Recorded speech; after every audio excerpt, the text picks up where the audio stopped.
kita bisa lancar begini, kita bisa bagus begini karena transisi pemerintahan berjalan dengan lancar, dengan baik.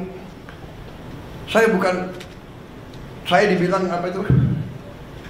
Presiden boneka, saya dikendalikan oleh Pak Jokowi. Ya, seolah Pak Jokowi tiap malam telepon saya. Saya katakan itu tidak benar. Bahwa kita konsultasi, iya, itu seorang pemimpin yang bijak, yang konsultasi, minta pendapat, minta saran. Beliau 10 tahun berkuasa. Saya menghadap beliau nggak ada masalah. Saya menghadap Pak SBY tidak ada masalah. Saya menghadap Ibu Mega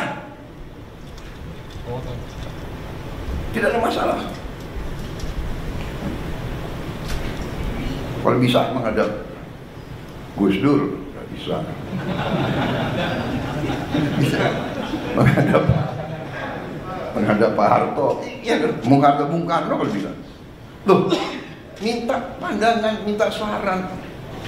Pak Jokowi berhasil 10 tahun, orang suka tidak suka. Masalah ijazah dipersoalkan. Nanti ijazah saya ditanya-tanya. Iya kan? Ini ada wartawan banyak ya. Bukan, saudara-saudara ya. Kita ini di mana-mana saya katakan, dunia ini sedang penuh ketidakpastian. Ya. Dunia penuh dengan ketidakpastian. Kita rasakan sekarang. Kita rasakan, kita jujur, kita rasakan.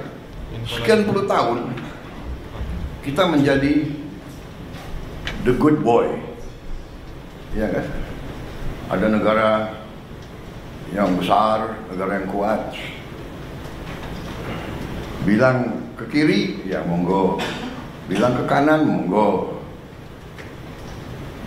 Kita ikut World Bank, kita ikut IMF, kita ikut. Ya kan? Tapi globalisasi, ya kita ikut.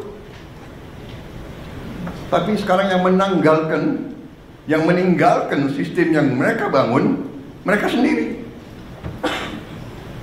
Free trade, monggo. Kita bingung jadinya. Yang dibilang Menteri Keuangan sudah di luar negeri ya. Sekarang ekonom-ekonom yang